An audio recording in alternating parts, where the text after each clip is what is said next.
Bueno, hola. Desde Diagnóstico Journal les damos la bienvenida a los seminarios que hemos denominado Las imágenes de la pandemia, experiencias regionales. Hoy presentamos nuestro tercer webinar bajo la consigna La integración en tiempos de COVID-19. A quienes estén conectados con un dispositivo móvil deberán horizontalizar el mismo para la correcta visualización. Hoy nos acompañan 3 profesionales médicos, los cuales harán sus exposiciones expresando sus vivencias y experiencias en su ámbito laboral y regional de trabajo. A continuación, habrá un espacio para el debate e intercambio de ideas e innovaciones. Les pedimos que a medida que les surjan preguntas, las anoten en Questions and Answers. Presentamos al primer disertante, Dr. Antonio Moreno, médico especialista en diagnóstico por imágenes en Swiss Medical Group, Buenos Aires, Argentina, con su charla SCORE-CT COVID indeterminado, evaluación retrospectiva resolviendo los grises. Adelante, doctor. Poder expresar la experiencia que estamos teniendo todos los médicos en este grupo de trabajo de esta empresa de Swiss Medical Group acá en Buenos Aires, Argentina. Bueno, se denomina esta pequeña charla, esta pequeña muestra, SCORE-CT indeterminado, evaluación retrospectiva, resolviendo los grises. Esto tiene como un antecedente previo y es todo lo que hemos caminado desde la primera tomografía computada con diagnóstico de probabilidad de enfermedad por COVID hasta el día de hoy. En el medio hay 2 trabajos grandes que se realizó con el grupo nuestro, que es el primero, describir toda la patología que usualmente podíamos ver en tomografía computada y lo que fuimos aprendiendo en este lapso. Acá presento al grupo que me acompaña, a los cuales le debo toda esta información que ahora le vamos a transmitir a ustedes. Un poco voy a contextualizar la situación de Argentina y la situación especial de nuestra ciudad en el ámbito de la Argentina. Somos una ciudad que está en una fase 3 con excepciones y compartimos con el cinturón metropolitano de la capital federal alta tasa de incidencia de enfermedad por COVID. Esto último se ha acrecentado en estas semanas previas debido a las medidas de flexibilización que van acompañando las decisiones de la fase 3. Entonces, lo que estamos viendo es el ascenso de la curva y el ascenso de la capacidad de contagiosidad del virus y hoy en día la mayor población que está siendo comprometida es la población joven, como pueden mostrar estos 2 gráficos que ponen de manifiesto lo que acabo de mencionarles. Esto predispone a que nosotros tengamos mayores elementos porque hay mayor flujo de pacientes, porque hay mayor flujo de necesidades hacia nuestros médicos clínicos, de acercar diagnósticos certeros, diagnósticos dudosos, diagnósticos incipientes, diagnósticos de exclusión. Es por eso que yo quiero hacer especial hincapié en lo que nosotros utilizamos como herramienta. La elección de un score, la evaluación de ese score en el tiempo, la utilidad clínica que le dan nuestros colegas, y por último el hallazgo indeterminado, que es una zona de grises que se abre tanto para el médico clínico, para el médico radiólogo. El principio de todo esto, hicimos mucho hincapié que el diagnóstico tomográfico mencionaba cuál iba a ser el grado de severidad de esa enfermedad. Eso fue evolucionando hacia tener un diagnóstico y tener una aproximación más clínica con el informe radiológico. Eso duró, ese paso, ese aprendizaje duró aproximadamente 76 días, que es el tiempo en que nosotros adquirimos el conocimiento para poder ir modificando y ganando confianza y estar arriba en la curva de aprendizaje. Hoy en día ya podemos decir que podemos sumar una categoría más por nuestras necesidades, por las necesidades de nuestros médicos, y es la categoría de un ATAC normal, el diagnóstico de poner en normal, y siempre haciendo hincapié que el paciente COVID puede tener patología 0 en tomografía computada aún hasta el 3er día. Entonces, ¿por qué en estos 76 días que pasaron hicimos todos estos cambios? Primero porque nuestros alcances radiológicos con los informes no no ayudaban a nuestros clínicos. Segundo, es porque empezamos a tener una participación activa con ellos. Ellos requirieron nuestras ayudas porque necesitaban tener mayor precisión al momento de aislar pacientes, necesitaban tener mayor precisión al momento de tener una actitud activa en la decisión clínica. Es por eso que nosotros acompañamos estos cambios y fuimos modificando cada una de las pautas que teníamos al momento de emitir informes. Esto no lo he buscado en ningún trabajo. Lo que hice fue acercarme a uno de nuestros médicos en la toma de decisiones, como es el jefe de clínica médica de una de nuestras unidades sanatoriales, con una pregunta muy fácil. ¿Qué alcance tiene en la toma de decisiones que él el día a día tiene que tomar cuando recibe en sus manos un informe que dice, o mira en la computadora un informe que dice hallazgo indeterminado? Y la respuesta es muy fácil, en 5 puntos me la da. La tomografía y el informe es una herramienta que lo ayuda en la toma de decisiones. Si bien la clínica define qué paciente se va a hisopar, en un paciente con una PCR positiva, la tomografía a él le marca la gravedad del cuadro. Por último, un patrón indeterminado, y que nosotros lo categorizamos mayor del 70% con una PCR negativa, él indica rehisopar a esos pacientes o a ese grupo de pacientes. Un patrón de baja probabilidad, una PCR negativa, una clínica y una menor cantidad de síntomas son pacientes que ameritan estar de alta. Y por último, PCRs negativas, cuadros clínicos característicos y tomografías con alta probabilidad, sin ser positiva, definen un aislamiento. Entonces, la pregunta para nosotros es, los indeterminados, tenemos mayor responsabilidad al saber poner cuándo el 70%, cuándo menos del 70%. Tenemos que saber discriminar y estratificar bien nuestros informes porque eso impacta en la toma de decisiones de los médicos. Acá les quiero dejar 2 pequeños ejemplos de pacientes indeterminados con una patología o una imagen tomográfica en donde nosotros la podemos llegar a categorizar con más del 70%. ¿Por qué? Porque es una mujer de mayor de 60 años, porque es una persona que está en un geriátrico, porque tiene vidrio esmerilado, un personal de salud en un trance por un aborto, y ambos fueron PCR negativos. Cumplen criterios acorde a la Sociedad de Radiología Británica de que son pacientes que pueden estar dentro del rango de más del 70% con necesidad de ser hisopado por sus antecedentes y su epidemiología. Sin embargo, la PCR fue de negativa. El mismo caso, pero al revés, paciente joven, con síntomas parciales, PCR positivo, imagen tomográfica de vidrio esmerilado, con una probabilidad menor al 70%. Entonces, adquirimos y vemos la importancia que tenemos que tener, que adquirimos los radiólogos al tratar de estratificar bien esa zona gris de las imágenes. Entonces, ¿qué es lo que estamos encontrando nosotros? Que la fortaleza en nuestras diferencias son los más importantes, y es por eso que implementamos informes a doble lectura, sin dejar de tener en cuenta y saber que cada caso que a nosotros nos llega ha cumplido una definición de caso. Es un paciente que ha entrado, es un paciente que se ha hisopado, es un paciente que ha recibido un diagnóstico biológico de confirmación de COVID-19. Pero también tenemos en cuenta lo que nos dicen nuestros amigos infectólogos, que hay falsos negativos que son muy altos, 29% en las PCR. Ellos también tienen una curva de aprendizaje y la técnica Gold Standard tiene una alta tasa de falsos negativos. También es cierto que ese pico de positividad que puede tener una PCR decae dentro de la primera semana y en las semanas subsiguientes se vuelve cada vez más poco detectable. Entonces, nosotros, ¿qué es lo que hicimos? Teniendo en cuenta toda la valoración, teniendo en cuenta todo lo que estuvimos aprendiendo, tomamos un N de 371 pacientes que todos entraron como casos sospechosos a nuestros servicios y los estratificamos. Estratificamos en pacientes normales, que ustedes pueden ver tranquilamente, pacientes positivos, pacientes que no son COVID, pacientes que son indeterminados. Y en donde están los indeterminados es que nos centramos.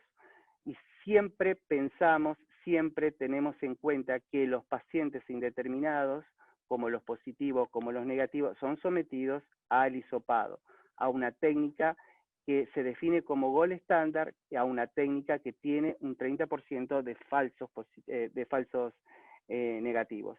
Entonces, lo que pudimos estratificar y lo que pudimos sacar en claro es que con pacientes en donde nosotros destacamos y vimos que teníamos mayor probabilidad de ser positivo por la imagen tomográfica, se encontró un 61% solamente de positividad y una negatividad del 39%. Y entonces identificamos una cosa más que en donde tenemos que trabajar y son en esos negativos. Y por otro lado, pudimos ver que en pacientes en donde dijimos que había una baja probabilidad, tuvimos nosotros una alta positividad en nuestros informes tomográficos. Y si juntamos a todos nuestros pacientes, juntamos a todos nuestros informes, pudimos lograr sacar nuestro valor predictivo de nuestra pequeña muestra de nuestra curva de aprendizaje, un valor predictivo total de 72% y un valor predictivo negativo del 83%.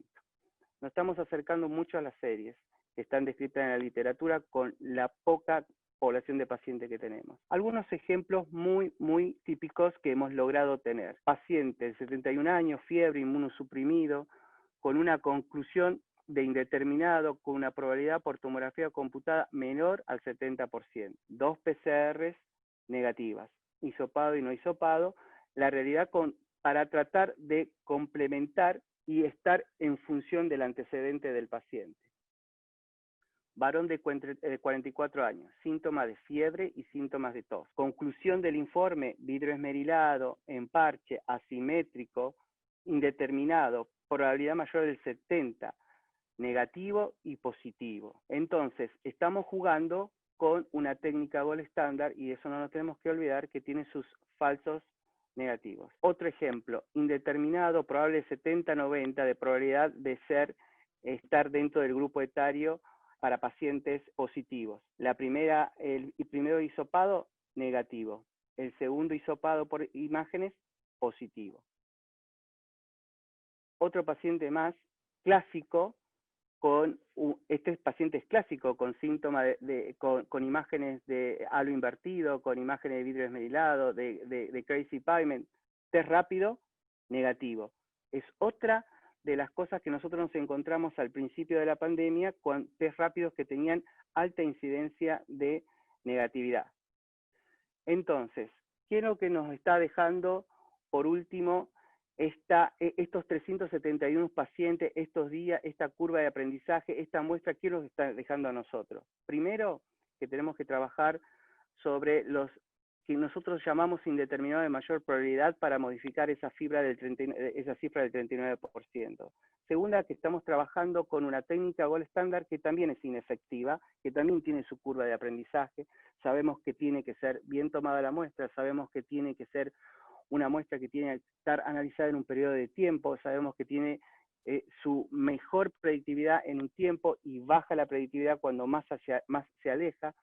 Entonces lo que hemos logrado es tratar de que a nuestros PCR positivos con sus falsos negativos lograr tener una aproximación de sensibilidad del 61% y cuando es negativo, cuando es poco probable, es del 21%. Esto es lo que logramos tener como mensaje final. Esto nos ayudó a entender que tenemos un valor predictivo del 60%, está por debajo de lo que dice la literatura, y un predictivo negativo del 80%, pero es algo que vamos a seguir trabajando y creo que la zona gris es la zona que más desafío nos ofrece, tanto a nosotros los radiólogos como a los médicos internistas.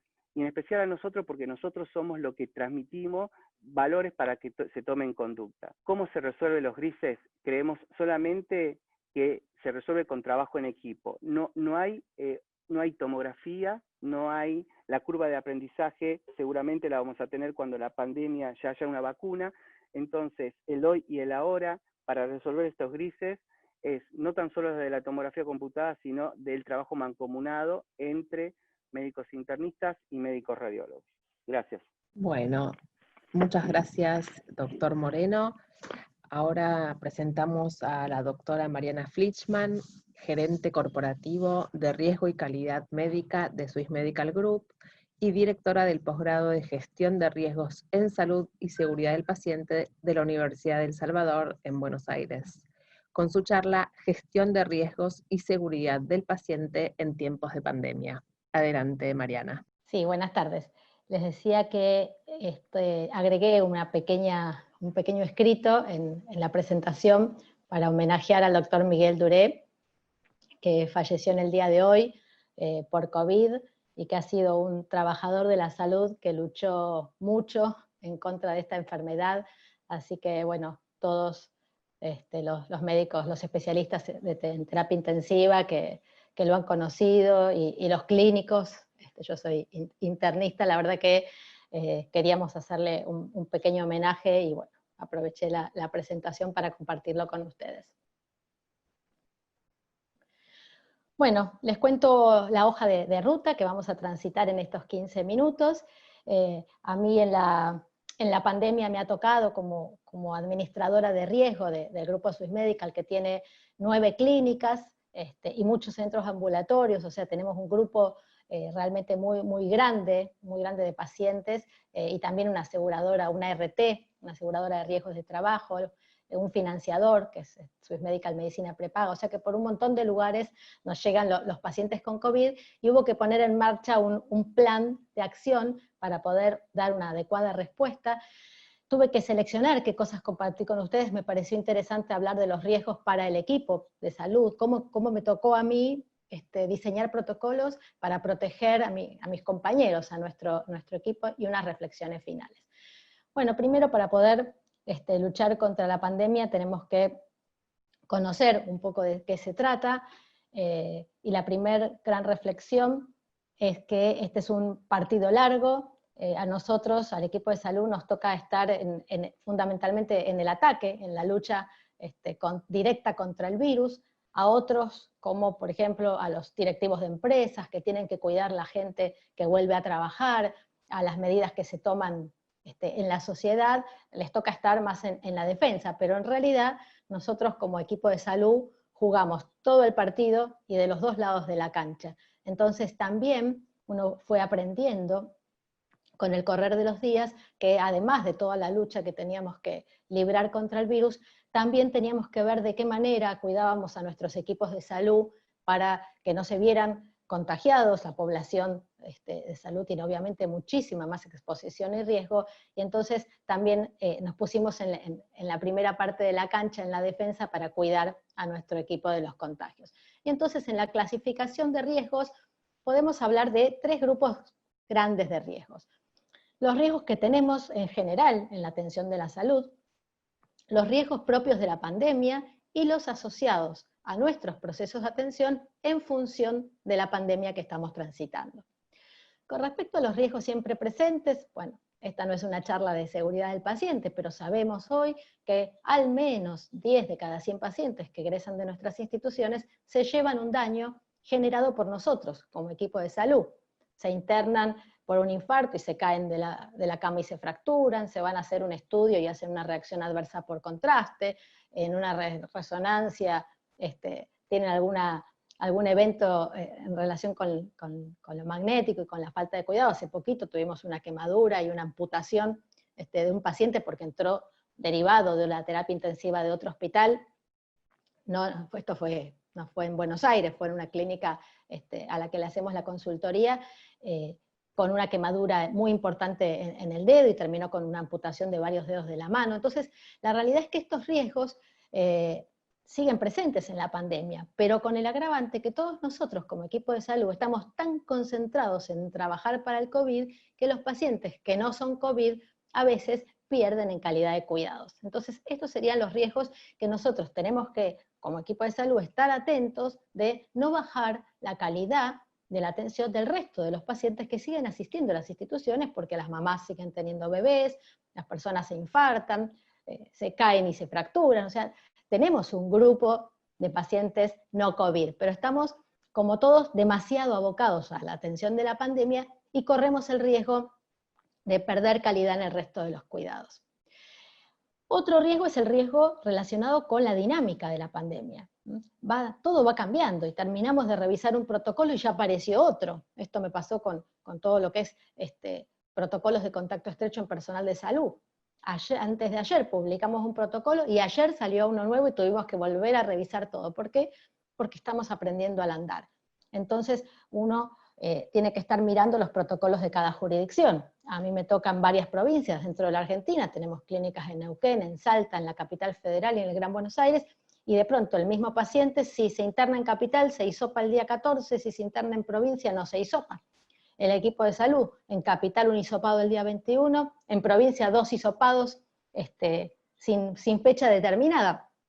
Entonces, bueno, otro de los riesgos es esto, que el marco regulatorio cambia tanto que nosotros tenemos que estar corriendo atrás de los cambios de los protocolos. Entonces, las llaves para la gestión claramente tienen que ver con mucho liderazgo, con mucha organización. Somos muy malos comunicando, tenemos que generar buena comunicación, entrenamiento y monitoreo. Quien escuche del otro lado y le haya tocado ponerse todos los elementos de protección personal, los EPP, para atender a un paciente, o tener que sacárselos, que lo que es más difícil todavía, sabrá de qué estamos hablando con el entrenamiento. No alcanza con marcar un orden para colocarse los equipos de protección. Tenemos que entrenar a nuestra gente, tenemos que practicar hasta cómo ponernos y sacarnos el barbijo. Cuando empezamos lo primero que hicimos cuando ya sabíamos que podíamos recibir pacientes con COVID, nos tocó a nosotros recibir el primero, se armaron equipos de trabajo. Entonces se armó el equipo de los directores médicos, el equipo de protocolos, el equipo de insumos. Entonces fuimos cada uno o cada equipo con un líder, a mí me tocaron los protocolos, se organizó para transitar esta pandemia trabajando en equipo. Y por supuesto lo primero que hay que hacer es un plan. Hay medidas generales y medidas particulares. Tuvimos que pensar un triage, nuevas formas, nuevas normas, ya no dejábamos entrar a todas las visitas, las mamás que tenían un bebé podían venir solamente con el marido y ya no podía venir toda la familia a conocer ese bebé, tuvimos que hacer circuitos de circulación, de marcar lugares de entrada, poner barreras físicas para los más expuestos como el personal de seguridad o el personal de las recepciones de las clínicas, restricciones por supuesto al acceso, mucho más puestos de alcohol en gel por todos lados, carteles que expliquen a la gente por qué hacíamos todo esto y cómo lavarse las manos, evaluar los sistemas de ventilación. Este es un punto muy importante porque en una institución a veces es difícil mantener la ventilación, entonces había que evaluar los filtros porque sabemos que el aire es un vehículo de transmisión del virus. Esta diapositiva me encanta, es la oleada, las 4 oleadas de los daños del COVID. La primera oleada definitivamente tiene que ver con el daño relacionado con la morbimortalidad del virus. Pero hay una segunda oleada, que yo les anticipé un poco, que es el deterioro del resto de los pacientes que les cuesta acceder al sistema de salud y que entonces ven limitada su atención. La tercera oleada son los crónicos, los pacientes diabéticos, los hipertensos, los renales, que hoy también tienen limitada su atención con los consultorios, la consulta programada cerrada, mucho de los lugares de estudios programados, limitada la atención. Entonces estos pacientes también van a sufrir una morbimortalidad mayor que seguramente la vamos a ver un poco más adelante. Y el cuarto grupo somos nosotros como equipo de salud con todo el trauma emocional, físico y psicológico al que nos estamos viendo sometidos en este momento, pero que seguramente sus consecuencias las vamos a ver más adelante. Les cuento nada más una medida que implementamos, que son las rondas de apoyo emocional. Entonces, en los lugares donde tenemos internación COVID, un psiquiatra y unas psicólogas hacen pequeñas intervenciones cortas de 15 minutos en el lugar de trabajo con los colaboradores que están sometidos a este estrés y a esta sobrecarga laboral. Entonces, ¿cuál es el riesgo? El riesgo de brindar al resto de los pacientes una atención insegura, el riesgo de deterioro de los pacientes crónicos y el riesgo de descuidar a las segundas víctimas. ¿Quiénes son las segundas víctimas? El equipo de salud. ¿Qué pasa con la atención médica programada? Hay mucha presión por los equipos, por los cirujanos, por todos los consultorios externos, de poder abrir, ¿no? Y está este equilibrio entre la necesidad lícita de atender y de hacer estudios y de operar pacientes, y la limitación por el riesgo del contagio. Entonces a uno cuando le toca tomar estas decisiones, bueno, abrimos los consultorios, no abrimos, ¿qué hacemos?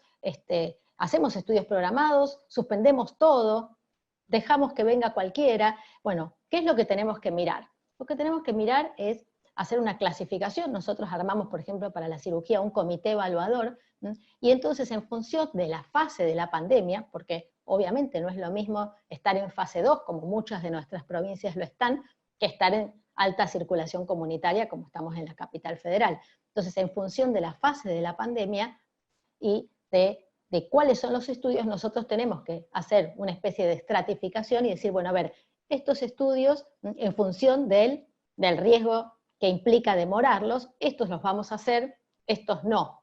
Por ejemplo, hace poquito me llama el director de un centro de cirugía plástica que quería abrir.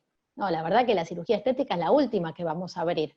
Uno tiene que ir ponderando la balanza. Riesgo cierto médico por diferir ese procedimiento, riesgo por infección al transitar o al salir de la casa, no solo por transitar adentro de la institución, sino simplemente por violar la cuarentena.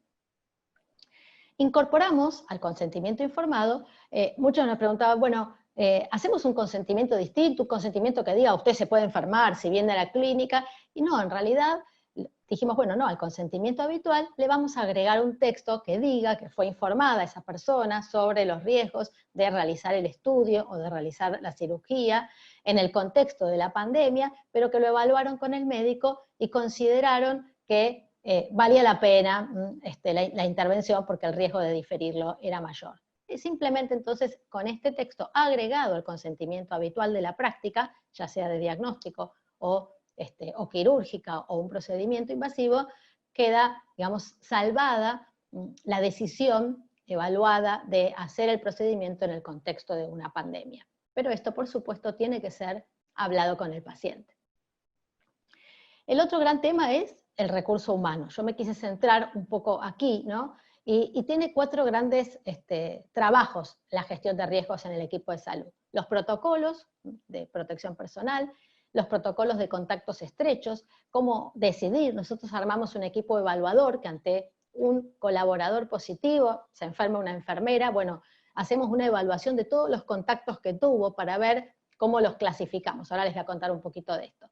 Los protocolos con los positivos, que se manejan diferente al resto de las personas, el equipo de salud tiene protocolos particulares y, insisto, asistencia emocional y psicológica. Entonces, protocolizar todo lo que se pueda, estandarizar y monitorear. También incorporamos un certificado. ¿Por qué? Porque además de hacerlo hay que acreditarlo. Entonces todos los colaboradores firman un certificado que dicen, me capacitaron, me entrenaron, me están dando los EPP, yo me comprometo a cumplirlos. Y agregamos, y afuera también, porque si le brindamos todo, pero el colaborador cuando sale se encuentra con los amigos a tomar cerveza sin barbijo, todo lo que pudimos nosotros hacer adentro de la institución se pierde. Como les decía, plan de contención emocional. Les diría que esto uno puede creer que es secundario, pero es central. ¿Por qué? Porque cuando la gente está insegura y tiene miedo, se contagia más. Claramente hoy sabemos por la psiconeuroinmunoendocrinología que la inmunidad tiene bastante que ver con esto. No vamos a hablar, por supuesto, de elementos de protección personal, pero sí saber que ni bien empieza la circulación comunitaria, nosotros tenemos que prestar atención y ponerle protección al personal que no tiene asistencia directa, barbijo, por ejemplo, a todo el personal administrativo, y también protección a la atención de los pacientes no COVID. ¿Por qué? Porque la experiencia nos muestra, bueno, Antonio mostró algunos casos, que muchos de los pacientes que ingresan por otra cosa, una cesárea, por ejemplo, al segundo día empiezan con fiebre y terminan teniendo una neumonía por COVID. Entonces, hoy nosotros estamos poniendo protección al 100% de las atenciones. ¿Y qué pasa si alguien se enferma? Bueno, ahí viene lo que yo les contaba. Este equipo evaluador clasifica a todos los contactos en de bajo riesgo o de alto riesgo, en función de los protocolos de cada jurisdicción, y Los de bajo riesgo pueden seguir trabajando, pero haciendo un reporte diario al jefe con una planilla donde controlamos los síntomas, y los de alto riesgo se tienen que ir a casa y por 14 días no pueden venir a trabajar. Dependiendo de la jurisdicción, se hisopan o no. ¿Cuál es la mejor manera de reducir los aislamientos? La protección adecuada. Cuando nosotros incorporamos la protección en la atención de los pacientes no COVID, tuvimos una drástica reducción de los aislamientos. Tuvimos que licenciar muchísima menos gente. Bueno, PCR, anticuerpos, ¿qué sirve para testear a nuestro personal? La realidad es que las curvas lo explican, no nos da el tiempo para hablar específicamente, pero la oportunidad de cada estudio es muy importante. Ya les hablaba Antonio de la baja sensibilidad de la PCR. No tiene ningún sentido hacerle PCR a los contactos estrechos cuando los detectamos, porque nos va a dar siempre negativa. Lo correcto es tomar las medidas de aislamiento. Después podemos hacer anticuerpos, si queremos, como estudios de prevalencia para evaluar la población de nuestro trabajo, pero sabemos que a la semana el 50% de las personas con COVID van a ser positivas para IgM, y que también esto depende muchísimo del tipo de test, que los test por ELISA, por ejemplo, tienen diferente sensibilidad que la inmunoquimioluminiscencia, que tiene una especificidad superior. Entonces, cuidado con los test, porque si se hacen fuera de la oportunidad, lo único que van a hacer es confundirnos. Bueno, para ir terminando, la pandemia va a ser que nos va a marcar el rumbo, ¿no? Si podemos o no avanzar con la atención programada, avanzar o no con la cirugía programada, dependerá de cómo nos vaya yendo en todo lo que es la circulación comunitaria del virus. Y para terminar, algo similar a lo que dijo Antonio, si algo hemos aprendido en esta pandemia es que de esto no salimos solos, es que tenemos que trabajar en equipo, y los buenos equipos acaban por ser grandes equipos cuando sus integrantes pueden confiar tanto los unos en los otros como para renunciar a su ego, al yo, y ceder por el bien de todos, por el nosotros. Muchas gracias. Bueno, muchísimas gracias, doctora Flichman. Presentamos ahora al doctor Guillermo Elizondo Riojas, jefe del Departamento de Radiología. Su charla se denomina Progresando a la Normalidad, enseñanza en radiología. Adelante, doctor. Gracias, Bárbara. Pues muy buenas tardes. Voy a compartir mi pantalla. Pues muchas gracias primero a Antonio, que fue el que me invitó personalmente, y al equipo de Diagnóstico Journal, especialmente a Bárbara, por la invitación. Y bueno, va a ser un contexto un poquitín diferente. Ya vimos mucho de la parte de diagnóstico, también lo que corresponde a la seguridad, pero hay un punto que no debemos olvidar, sobre todo las instituciones que tenemos a nuestro cargo, pues la enseñanza de residentes, y eso es lo que me pidieron que contribuyera en este seminario, y con mucho gusto voy a pues participarles de esto. Cuando nosotros empezamos el año, o un poquitín después, pues teníamos muchas ilusiones del 2020, pero al principio, ya desde muy temprano, vimos como que el panorama y el futuro se veía neblinoso. Incluso veíamos cómo era, cuando veíamos para atrás, decías, pero es que todo parecía perfectamente definido y claro, y ahora viendo para el futuro, esto va a una velocidad increíble, borroso, y no sé exactamente en qué parte está la alta definición en esto. Y eso es en lo que estamos transitando. Entonces, algunas de las cosas ya se mencionaron, y lo que está pasando en América Latina es muy semejante a lo que está pasando en México. Nosotros empezamos aquí en México en marzo. Justamente el 11 de marzo es cuando nosotros aquí en Monterrey tuvimos nuestro primer paciente. Y en el departamento, en particular en la universidad, empezamos a tomar medidas a partir del 13, que era un sábado. Y como ustedes pueden ver, por ejemplo, comparados con lo que sucedía en España, la primera defunción ellos la tuvieron el 3 de marzo y nosotros 15 días después. Bien, este fue lo primero que se presentó, como ustedes pueden ver aquí abajo a la derecha. Seguramente esto fue de marzo de 2020, y las medidas iniciales que tomamos, que iban de acuerdo con la parte de la universidad, pero específicamente en el departamento, pues eran en 4 grandes ejes. Primero, pues era limitar la exposición tanto a los trabajadores como a los pacientes.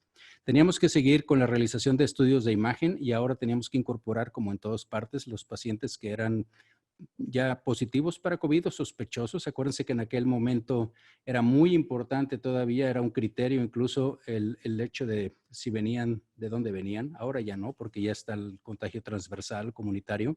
Pero en aquel momento era muy importante, era un criterio. Teníamos que mantener el trabajo en el departamento de radiología y lo que nos lleva ahora, pues también el programa académico de nuestra residencia. Este es el campus en donde nosotros trabajamos. Aquí, este es el hospital antiguo, es de hecho un monumento histórico. Y aquí es donde trabajamos, aquí está radiología y me voy a centrar en este porque es el que les voy a mencionar, que es lo que conocemos como el AEMA, que es un hospital, es una torre pues anexa del hospital que tuvimos la fortuna de que estaba construida y equipada, pero todavía no había pacientes ahí cuando esto empezó. Entonces ese hospital o esa torre pues que nosotros le decimos la AEMA, está ahora exclusivamente y desde el principio asignada y designada para pacientes con COVID. Entonces, prácticamente el resto de los pacientes que vienen para como decía ahorita la doctora Mariana, para todo el tipo de patología que nosotros veíamos, lo seguimos viendo en el hospital, y todo aquel paciente que desde inicio, desde que entra al campus, dice que viene por un problema de insuficiencia respiratoria o sospecha de COVID, es dirigido directamente a EMA. Entonces, como limitar la exposición, pues obviamente se hizo esa área exclusiva, se limitó el acceso al hospital con los filtros y se pasaban a EMA, como les decía. Tuvimos que tener capacitación, ahí está el doctor Camacho, que es el jefe de infectología, y a todos y a cada uno de los departamentos y del personal se nos enseñó cómo utilizar el equipo de protección personal, las medidas generales de prevención, además del conocimiento que en aquel momento se tenía sobre esta enfermedad. Incluso a nivel universitario hicimos todo esto, el lavado de manos lo unimos con nuestro himno de la universidad, que más o menos dura el estribillo unos 22 segundos, para que fuera el tiempo que nosotros utilizáramos para lavar las manos, y eso hicimos unas diferentes campañas dentro de ese eje que les decía yo, que era limitar la exposición. En el hospital suspendimos las consultas externas, toda la parte electiva, y no se diga en el departamento de radiología, pues también hicimos ajustes a los estudios, específicamente todo lo que no era urgente, mamografías, screening y demás. Y la otra cosa que se restringió fue como dijo también la doctora Mariana, pues el familiar, ¿no? Anteriormente, y por nuestro tipo de pacientes que vemos, muchos pacientes acuden con familiares, tanto al estudio como a tratamientos o consultas, y pues ahora lo restringimos a un familiar. Ustedes van a tener grabada esta por si quieren ver, pero son comunicados que hizo la universidad, y en esto también incluyó a la parte de viajes académicos y relacionadas con el trabajo, y todos aquellos, de hecho a nosotros nos tocó que residentes nuestros estaban rotando, regresaron y tuvieron que entrar en cuarentena. Entonces creo que esa fue una política que también se hizo en muchas partes del mundo. Específicamente en el departamento, bueno, como pueden ver en la fotografía de arriba a la derecha, pues está ahí el personal, tanto técnico, antes de que empezara todo esto. Se nos dio instrucción, capacitación, se hicieron todo lo que tiene que ver con los accesos, las rutas COVID para el paciente, específicamente para pacientes a los que se les iba a hacer el TAC. Nosotros hicimos un horario específico para TAC, que en este caso en particular fue en la tarde, y para que todos los pacientes COVID se bloqueara y se hiciera el cerco y se utilizara el TAC justamente en ese momento. Ahorita que tenemos una mayor incidencia ya de pacientes, pues ahora tenemos varios horarios, pero tratamos de hacerlo todo con un protocolo de acceso.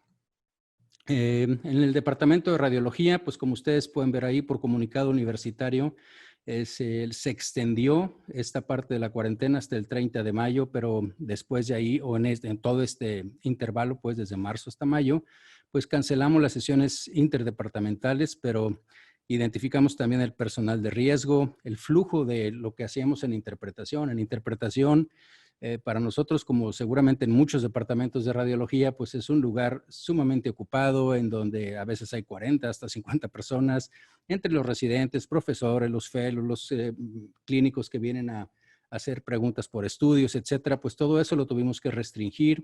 Nosotros desde el principio, desde marzo, hicimos división de personal, tanto residentes como profesores, en 2 grupos. Primero por semana un grupo y otro grupo, y después lo hicimos cada 2 semanas porque era mejor para el seguimiento de los pacientes.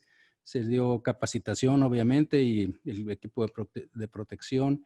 Nosotros continuamos con las clases, con la parte académica, como ustedes pueden ver ahí, es parte del auditorio, pero también tuvimos todos los residentes que estaban en la parte de trabajar en casa o estar en casa, pues estábamos con las clases básicamente en vivo a través del canal de YouTube que tenemos y les compartimos ahí los que quieran entrar. Hay cerca de 450 pláticas en inglés y en español sobre esto. Pláticas que dan los residentes y créanme que una calidad increíble en sus presentaciones y el contenido. Y esto siguió, pero de alguna manera, pues eso de quédate en casa, todo el mundo hacíamos esta parte, pero el resto de las actividades la fuimos relajando. La otra cosa que hay que recordar es que esto coincidió de alguna manera con las vacaciones de Semana Santa y Pascua y demás, entonces se mezclaron varias cuestiones. Pero después de que se terminó esto, tanto por parte de la universidad como por parte del gobierno federal, pues en junio tuvimos ya se empezó a abrir, aunque ahora estamos en un pico de pandemia increíble. Hoy seguramente ya vamos a sobrepasar los 20,000 defunciones. Aquí en México es cuando estamos más alto. Ayer fue el pico más alto de contagios y aún así pues ya se abrió mucho de la actividad económica. Entonces nosotros también consideramos esto desde el punto de vista académico.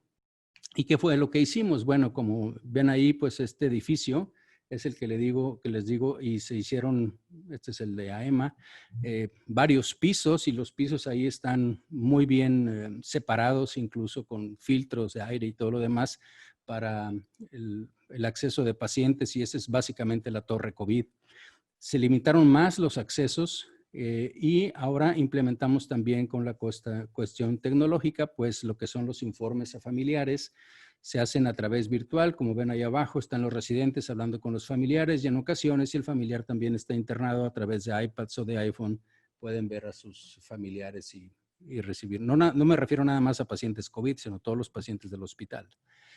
En el departamento en particular, pues la parte aquí de la izquierda es justamente la entrada al departamento, una de las entradas. La entrada principal se cerró, este es un acceso nada más, y todo paciente tiene que ser, pues se le hace un interrogatorio, paciente o médico, persona que pase por ahí, se le hace un interrogatorio, se le toma la temperatura, se le pone gel.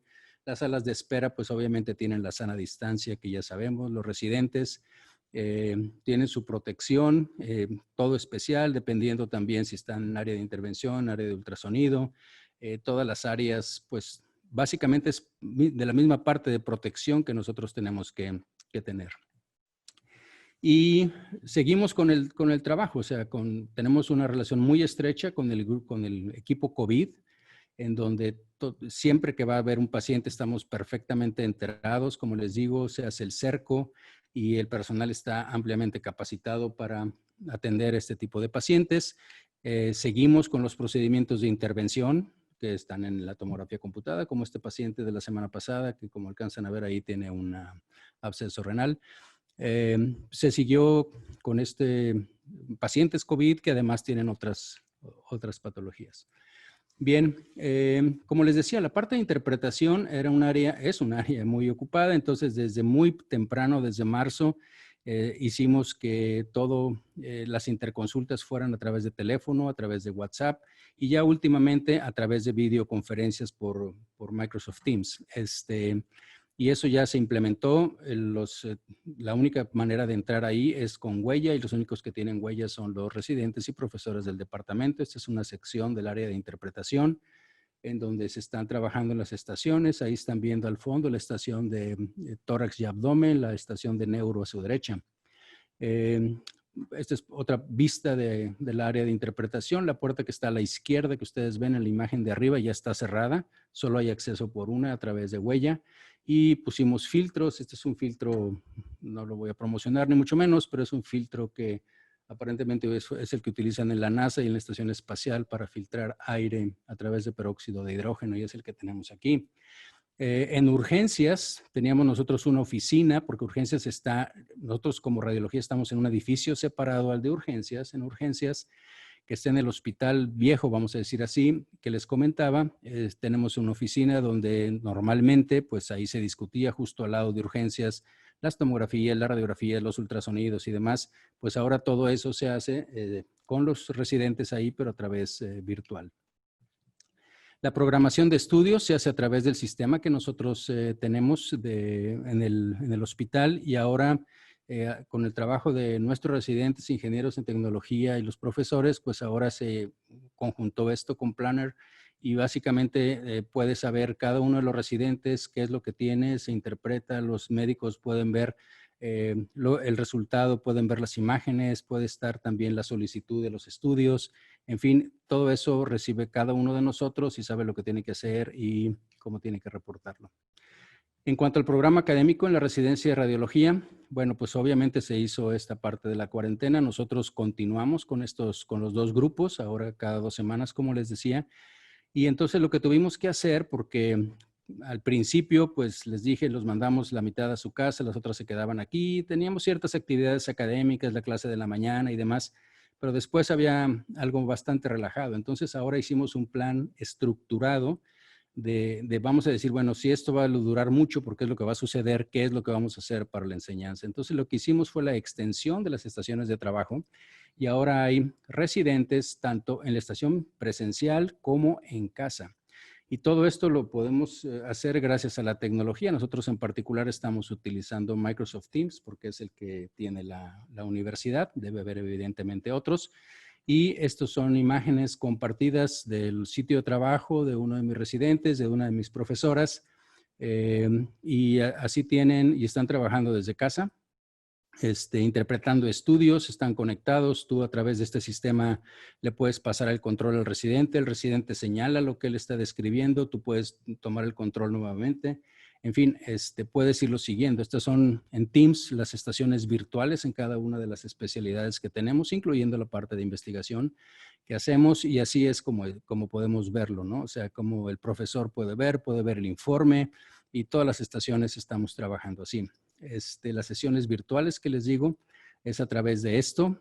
Incluimos ya las sesiones intradepartamentales entre nosotros mismos y sobre todo interdepartamentales. Seguimos ahora ya con los tumor boards y las sesiones académicas como las teníamos normalmente, y todo esto lo estamos manejando nosotros a través de Teams.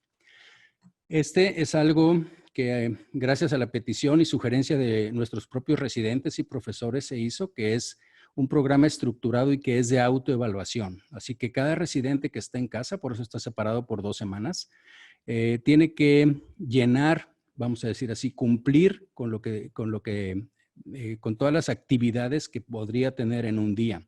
Hay cosas que ven todos los días, como la clase diaria de 8 de la mañana, los grand rounds que están por ahí. Incluso, como dice la doctora Mariana, incluimos prácticamente de una manera no obligatoria, pero bastante sugestiva, el hecho de tener una hora saludable para meditación, para yoga, para lectura, para relax, y que cada quien lo tenga. La parte de investigación, utilizar tiempo para webinars y demás, y obviamente hacer sus estudios, sus rotaciones y todo lo demás. Entonces, los residentes cada uno de ellos tiene a través del planner, tiene lo que tiene que hacer, ¿sí? Todas sus actividades, de todo lo que tiene que hacer por semana, cómo va el desarrollo de sus actividades, y todo esto es gracias al software que viene por ahí incluido. El sistema de clases, bueno, tenemos la parte mixta, ¿sí? La parte presencial y la parte virtual. Esto se publica, ustedes pueden seguirnos también. Hoy, por ejemplo, fue la clase de Carla en la mañana, viernes 19, y cada semana esto se transmite, y todos pueden estar, los que les toca estar en casa, pues participando y de una forma interactiva también. Desde allá tenemos mucha actividad con los webinars. Creo que esto es algo que se ha popularizado en una forma increíble, uno como este, y agradezco también nuevamente a Diagnóstico Journal por esta posibilidad, pero como eso hay muchos, hay unos incluso en los cuales tú puedes interactuar con respuestas y demás, con sistemas de respuesta, y eso nosotros y cada estación de trabajo lo hace dependiendo de la especialidad. Los ground rounds es algo que está a cargo de los profesores, lo hacemos todos los días y dependiendo de la especialidad se presentan casos, se discuten los casos a través de los residentes y los residentes que están presenciales van al auditorio, los otros están a través de sus estaciones de trabajo en casa. La evaluación, pues la cambiamos de la parte escrita, ahora la tenemos en Google Forms y lo hacen los maestros. La parte de evaluación es muy importante. Esta evaluación, por ejemplo, aquí están dos de los residentes, el de abajo a la izquierda, Javier es el residente que está rotando en cabeza y cuello y Joel es el fellow que está haciendo su año de cabeza y cuello.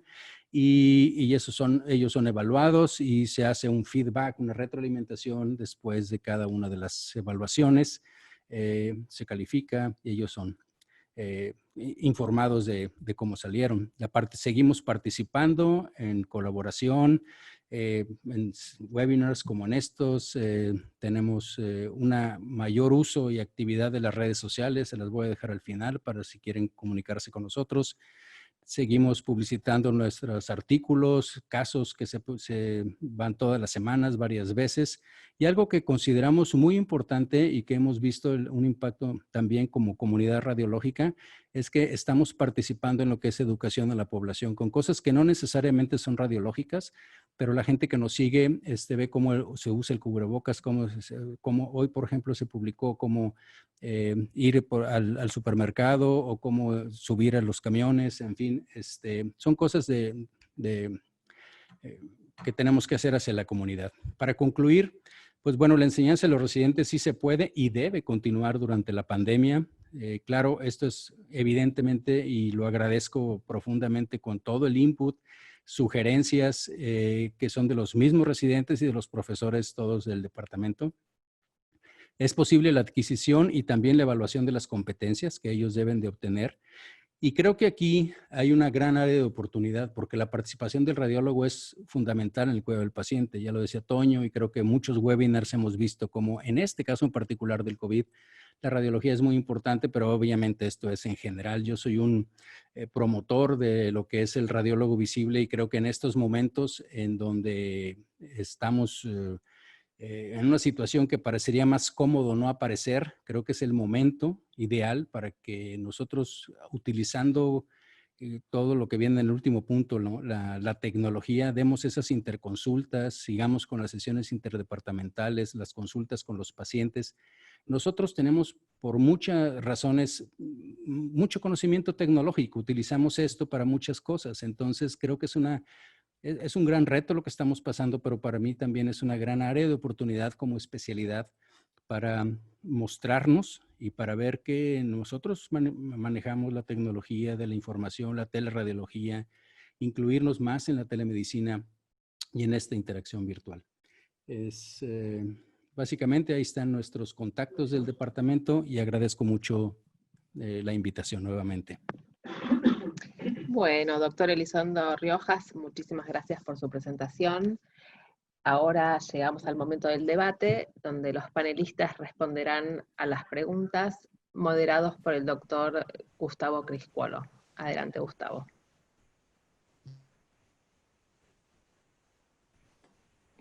Ahí estoy. Hola, buenas tardes a todos. Como les decía Bárbara, mi nombre es Gustavo Criscuolo. Soy coordinador del Centro de Diagnóstico por Imágenes de Swiss Medical Group. Y bueno, vamos a ver un poco las preguntas que nos hicieron. Vamos a tratar de seleccionar las más importantes. Y de esta manera tratar de responder todas las que se puedan. Si no, a través del mail podremos responderlas en diferido, ¿sí? La verdad que son exposiciones muy interesantes, diversas, las que pudimos tener recién, ¿sí? Por un lado, el doctor Moreno habló del trabajo intenso que estamos haciendo en Swiss, y la doctora Flichman nos contó un poquito del lado B, el lado de la seguridad, ¿sí? El lado de cuidar tanto al paciente como al médico, y el abordaje bien integral que nos mostró el doctor Elizondo en su clínica allá en México. Bueno, y como primera pregunta, vamos a tomar una pregunta de un médico radiólogo mexicano bien conocido, que la primera consulta es orientada al doctor Elizondo y al doctor Moreno, que cómo piensan que será la docencia en los próximos meses, ¿sí? Si volverá a ser igual o se dará prioridad a la enseñanza a distancia, y como agregando a la misma pregunta, ¿cuál será ahora el papel de los docentes en el futuro?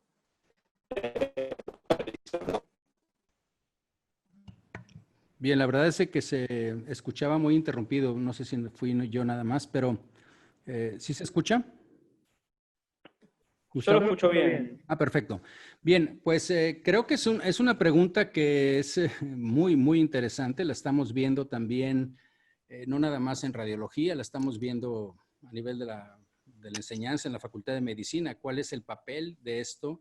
¿Qué es lo que va a suceder? Yo creo que definitivamente esto nos cambió. Yo tengo, bueno, algunos ya me conocen, pero muchísimo tiempo tratando de utilizar las cosas de la tecnología, dando pláticas sobre enseñanza a distancia y cosas por el estilo, pero era como una cuestión teórica, ¿no? Era algo como que decías tú, está bien, qué interesante, pero hasta ahí. Y resulta que de un día para otro nos dieron una patada y ahora te vas en esto y ya empezamos, ¿no?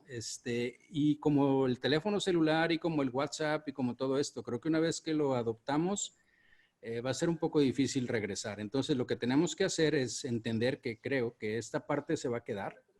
Esto que lo estamos viendo desde el punto de vista epidemiológico, ya hay otro rebrote en China, hay muchas cosas que pueden estar sucediendo después, se nos va a juntar a ustedes quizá primero que a nosotros con la influenza. Entonces, esto no se va a acabar en 2 meses. Y creo que así como el 911 dejó algo en los aviones y decir, te quitas los zapatos y te quitas esto, hay cosas que van a perdurar aquí. Y una de ellas definitivamente va a ser el distanciamiento, va a ser la sanitización, va a ser la higiene personal y definitivamente el uso de redes, ¿no? Creo que de alguna manera esto es algo que se va a quedar, pero debemos de ir aprendiendo a utilizarlas, porque al principio fue como una novedad y vamos a ver el webinar y demás, pero yo creo que todos ustedes se han fijado que llega un momento ahorita en que recibes tantos que dices tú, no puedo. O sea, incluso varios de ellos te inscribes porque en el momento en que te llegan te parecen muy interesantes y al momento en que llega ese día dices tú, no puedo. Si lo veo después, al cabo se va a grabar y la verdad es que nunca lo volvemos a ver. Entonces tenemos igual la gente que está aprendiendo, ¿sí? La gente que está aprendiendo también tiene que saber que pues si vas a tener esto, tienes que sentarte, concentrarte, hacer un espacio para poder aprender en este aspecto. Entonces, creo que es una cuestión que vamos a ir aprendiendo. Sí estoy seguro que esto se va a quedar. El papel de nosotros como profesores va a tener que ser pues padrísimo. Al menos a mí se me hace una cosa increíble la oportunidad que se me está dando en la vida para aprender todas estas cosas, para participar, para no aburrirme, para ver cómo crecemos, ¿sí? Es un reto, sí, es un reto, sobre todo para algunos como de mi edad o mayores, pero eso para mí yo lo veo como algo fantástico, ¿no? Entonces, tenemos que desarrollar algunas otras habilidades de transmisión, sí, probablemente sí. Y claro, lo que va a suceder es que esos momentos en los que vamos a estar cerca, en los que vamos a estar siendo mentores o tutores con nuestro residente, tanto desde el punto de vista del residente como a nosotros, creo que los vamos a utilizar más y a valorar más. Muy bien, muy claro. ¿Ahí me escuchan? ¿Me escuchan a mí? Sí, a ti sí, yo sí. Ah, perfecto. Bueno, continuando por ahí con alguna otra pregunta, por ejemplo, normalmente, doctor Moreno, ¿le toman la temperatura o hacen algún interrogatorio a los pacientes antes de ingresar a los estudios? Y esto también puede ir derivado a la doctora Flichman. A ver, todas las instituciones tienen un triage de entrada de los pacientes ambulatorios. No se escucha. Perdón. Está silenciado. Ahí estamos. Ahí estoy. Bueno, esto tiene que ver un poco con la tecnología y todo lo que uno va aprendiendo a medida que va transcurriendo la pandemia. Ahí activé el audio. ¿Se escucha? Bueno, sí, normal, hay un triage en todas las instituciones de pacientes ambulatorios. Ahora nosotros estamos recibiendo, a medida de que va transcurriendo y que se flexibilizan las medidas de apertura a la comunidad, se acercan más los pacientes y se generan elementos para tratar de detectar o para tratar de minimizar o de identificar posibles casos o pacientes que están con 1 o con 2 o con 3 síntomas que sean vinculados a la enfermedad. Ahora bien, eso se hace al ingreso de cualquier institución o se hace al ingreso de cualquier edificio público que esté con una actividad de pseudonormalidad. Particularmente justamente nosotros ahora estamos trabajando con la doctora, con el grupo de seguridad de pacientes de Swiss Medical, en tratar de implementar un nuevo formulario que a nosotros nos habilite la posibilidad de ser un poco más incisivo en el registro y en el antecedente del paciente que nos llega, independientemente de la temperatura. Bien. Doctora Flichman. Sí, me habían hecho una pregunta que no la vas a ver ahí porque la contesté y se desapareció, así que después la contesto si querés. En realidad, desde el punto de vista infectológico, está probado que el control de temperatura no es una medida epidemiológicamente efectiva. De todos modos, lo hacemos como parte, digamos, del paquete de medidas, sabiendo que en realidad no tiene demasiado valor desde el punto de vista epidemiológico, y algunas jurisdicciones incluso la tienen en carácter de obligatorio. O sea, para poder abrir a las instituciones, a los supermercados, digamos, a cualquier actividad, le exigen el control de la temperatura de la gente al momento del ingreso. Lo que incorporamos es un triage telefónico, previo al turno. Si el paciente pide un turno programado y lo hace por el call center, por ejemplo, ahí se le hace un triage y se le recuerda que si desde el momento del triage al día que tiene que concurrir llegara a tener un síntoma, ¿no? Se le hace la lista de síntomas, fiebre o algún síntoma respiratorio, tiene que comunicarse con su servicio de emergencias por teléfono o concurrir al centro o a la unidad febril más cercana. Entonces, con eso tratamos, digamos, de evitar que pacientes sintomáticos vengan. Lo que pasa es que igual sabemos que el 80% de los pacientes no tienen síntomas, ¿no? O tienen síntomas leves. O sea que la protección tiene que ser para todo el personal independientemente del paciente.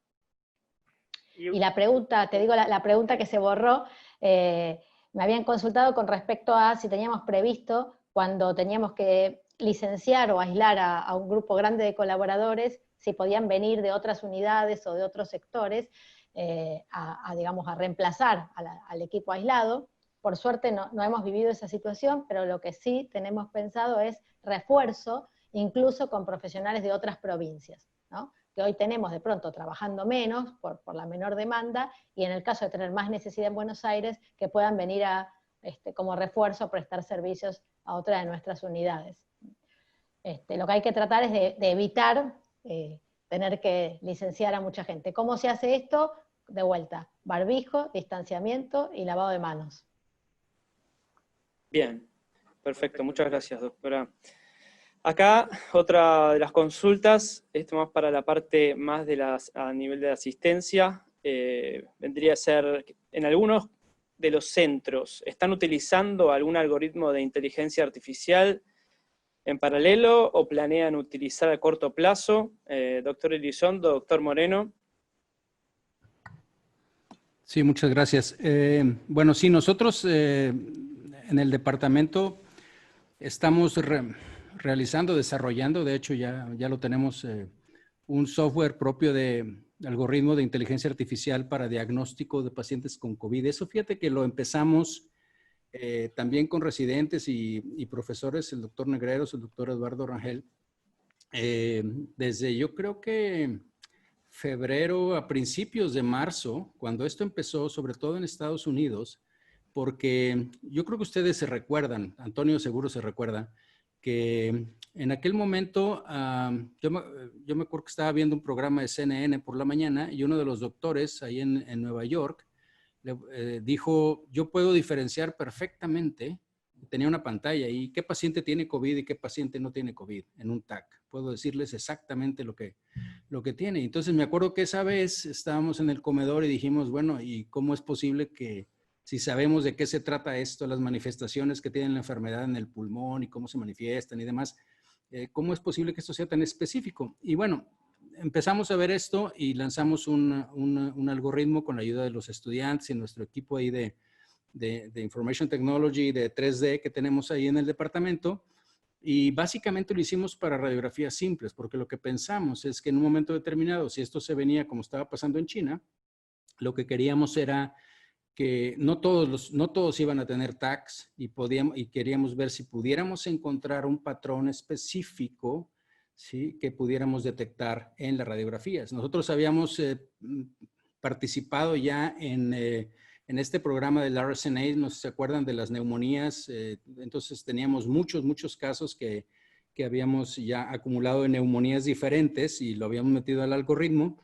Y entonces, junto con eso empezamos. Ahorita tenemos, justamente ayer estábamos haciendo una revisión y tenemos una probabilidad de diagnóstico certero de 84%.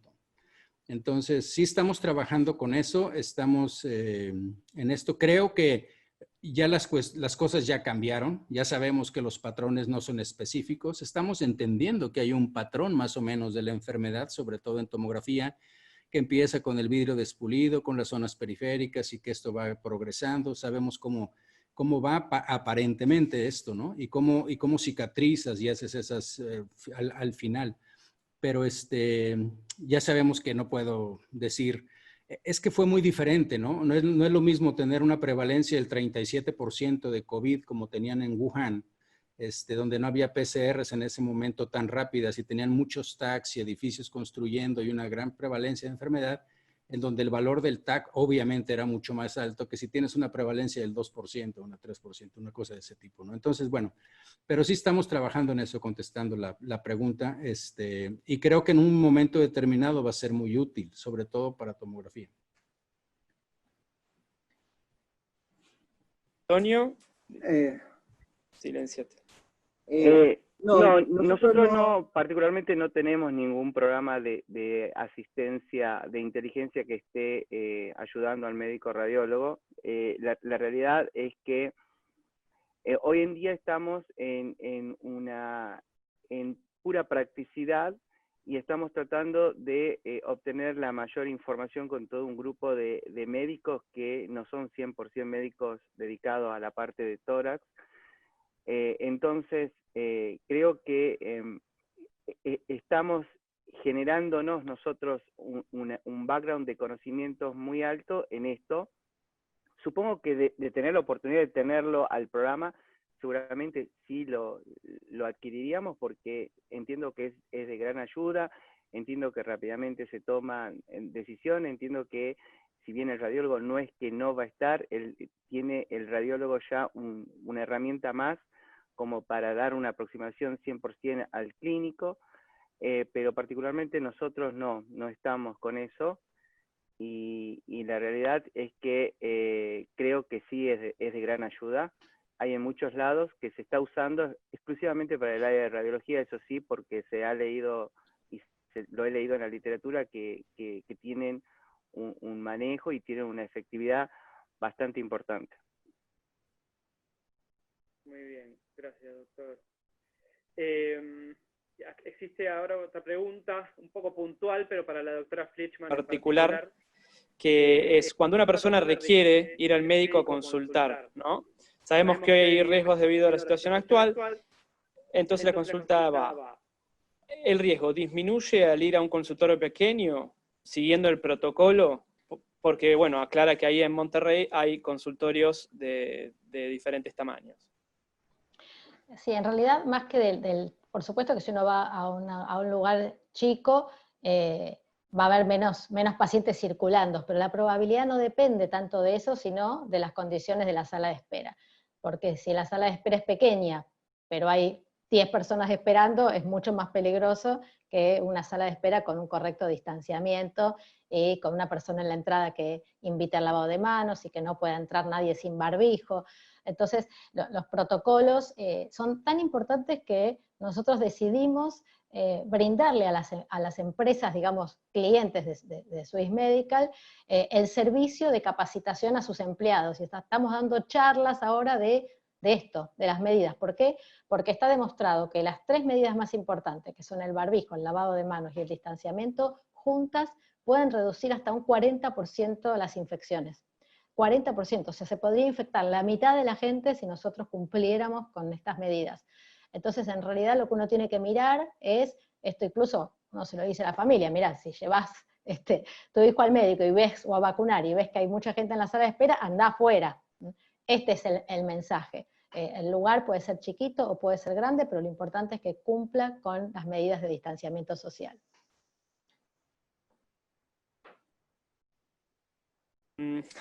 Entonces, continuamos.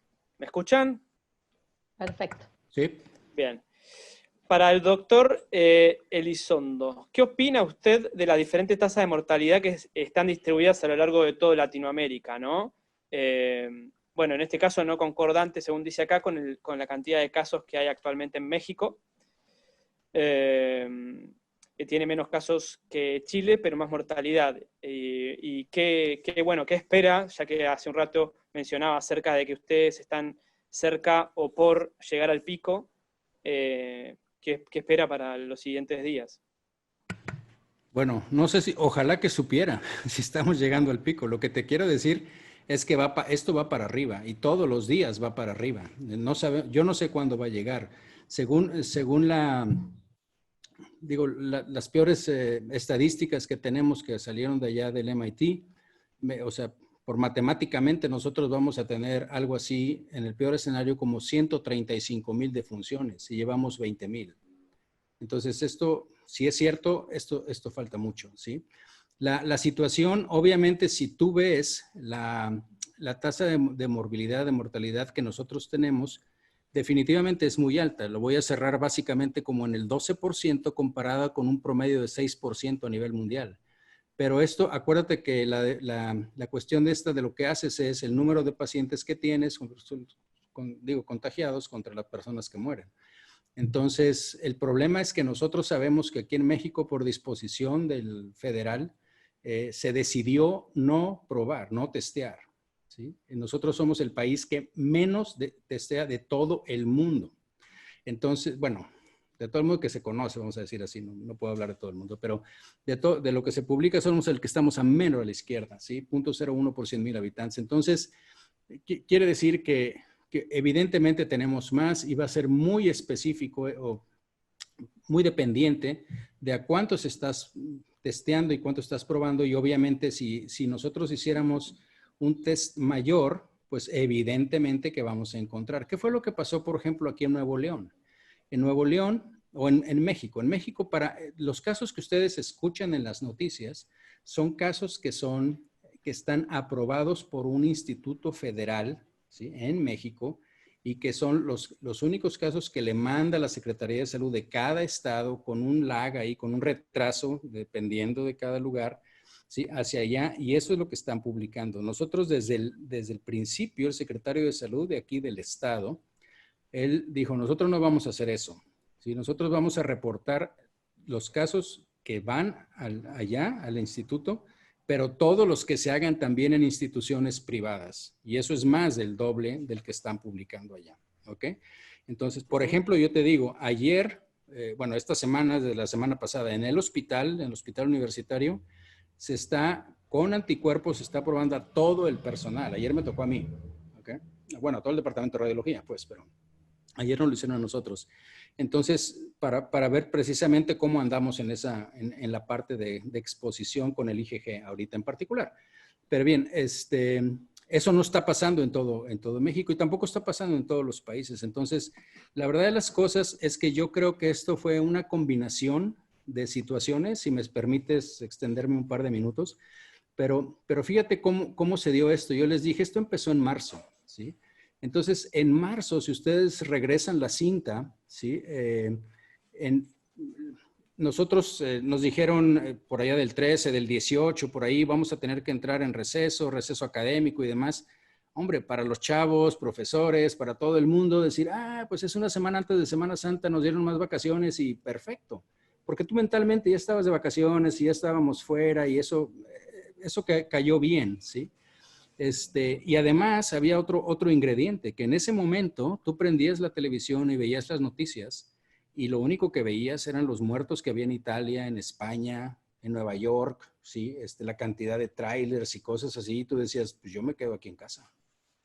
¿Y qué fue lo que pasó? Lo que pasó es que aquí no tuvimos eso, ¿sí? En México entró mucho tiempo después, y en Nuevo León, en particular en mi estado, mucho tiempo después, porque nos encerramos muy pronto.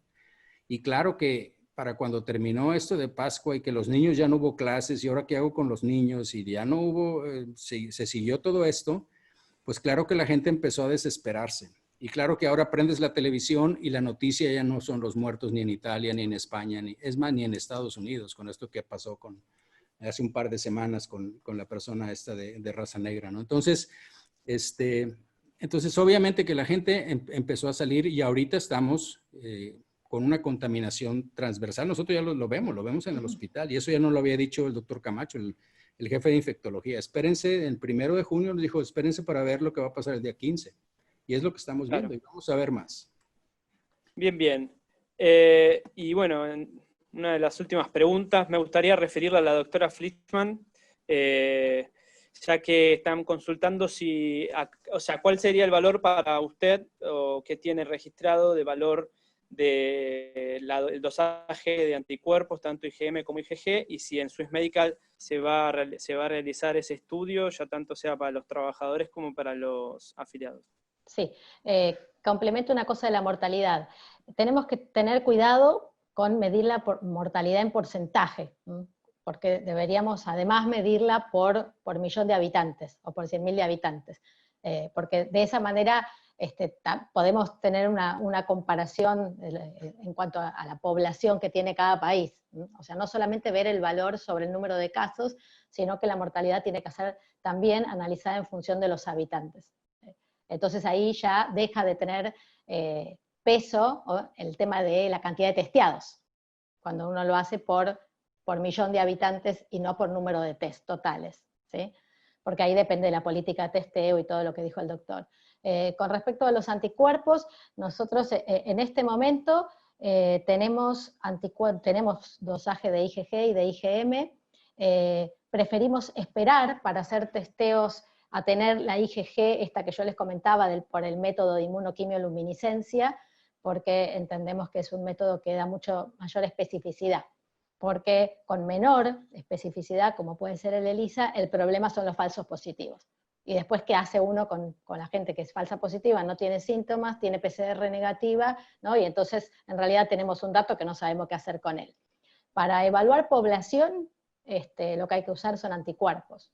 Nosotros hicimos un trabajo pequeño, pero por el momento, por suerte, tenemos una tasa bajísima, mínima, muy baja en relación a otras poblaciones dentro de nuestro personal. Esperamos que tenga que ver con todos los protocolos y las medidas de protección. Vamos a ver cómo nos va ahora que se pone más difícil, pero la realidad es que incluso en las personas que hemos testeado para ver que eran los más expuestos, los resultados fueron excelentes, porque nos dio prácticamente todo el mundo negativo. Pero hoy contamos con PCR, por supuesto, con IgG y con IgM. Perfecto. Con los 3 métodos. Perfecto, y doctora, muchas gracias. Una cosa que me parece importante recalcar, porque cuando aparece un caso positivo en cualquier lado, lo primero que nos vienen a pedir es que rápidamente hisopemos a todos, ¿no? Y recordarles, como les dije en la charla, no sirve hisopar el primer día, ¿sí? Porque el contacto estrecho es aquel que tuvo contacto hasta 48 horas antes, no previamente, pero si se contagió 24 o 48 horas antes, va a tener una PCR negativa. Así que no tiene ningún sentido hisopar en el momento del diagnóstico a los compañeros. Perfecto. Y con este comentario respondió otra pregunta que estaba por hacerle, así que perfecto todavía. Bueno, y ahora, como última pregunta, si hay alguien que alguno quiere agregar algún comentario, esta va para el doctor Moreno y la casuística que está manejando. ¿Qué tipo de medidas se pueden tomar para justamente reducir o aumentar la efectividad de los indeterminados? Qué buena pregunta. Yo voy a hacer y voy a tomar muchas de las iniciativas que tiene el doctor en México. El doctor Guillermo Elizondo, creo que va por ahí. La pandemia a nosotros nos ha dado la oportunidad de que todos estamos aprendiendo, y creo que tenemos debates que son importantes entre todos nosotros, los que somos más antiguos y los nuevos. Y todos estamos aprendiendo cosas nuevas. Creo que esa zona gris, el indeterminado, tiene mucho que ver con el aprendizaje, tiene que ver mucho con la participación activa con los otros colegas, con el conocimiento, con aprender de lo que cada una de las diferentes especialidades nos acercan, porque esto es un todo, y un todo disminuye los grises. Y rápidamente felicitarlo al doctor por el trabajo que hace con su gente en México, que la verdad que es admirable. A Mariana agradecerle también por todo lo que que ella siempre nos está tirando información, nos está ayudando abriendo la cabeza, y la realidad que para disminuir los indeterminados no hay otra cosa más que transitar, hablar, conversar, leer, juntarse en el Zoom, lograr tratar de hacer que la casuística, aparte de impactarnos, de dañarnos, nos enseñe, para que a medida que esto transcurra podamos lograr que esos grises y esos indeterminados cada vez sean menos y más chicos. Perfecto. Bueno, con esto concluimos las respuestas que podemos dar hasta ahora. Perdón, se escucha mal. Vamos de nuevo. Ahí está. Bueno, ahí hay que silenciar. Ahí está. Bueno, con esto concluimos las respuestas que tenemos tiempo para dar hasta ahora. Queríamos agradecer principalmente a los médicos expositores, ¿sí? A Carestream por darnos esta oportunidad, y al equipo médico también, y al equipo técnico de diagnóstico por imágenes de Swiss Medical, que también está atrás de todo esto, y es importante remarcarlo, ¿sí? Porque somos pocos los que estamos acá, pero hay mucha gente que trabaja atrás nuestro. Así que, bueno, las preguntas que tal vez queden se puedan responder a posterior, y les agradecemos mucho por su tiempo. Pues muchas gracias. Gracias por la invitación nuevamente. Por favor. Gracias, Antonio. Gracias, y que nos vaya bien a todos. Gracias a todos, hasta México, a todos. Gracias. Chao, chao. Chao, chao.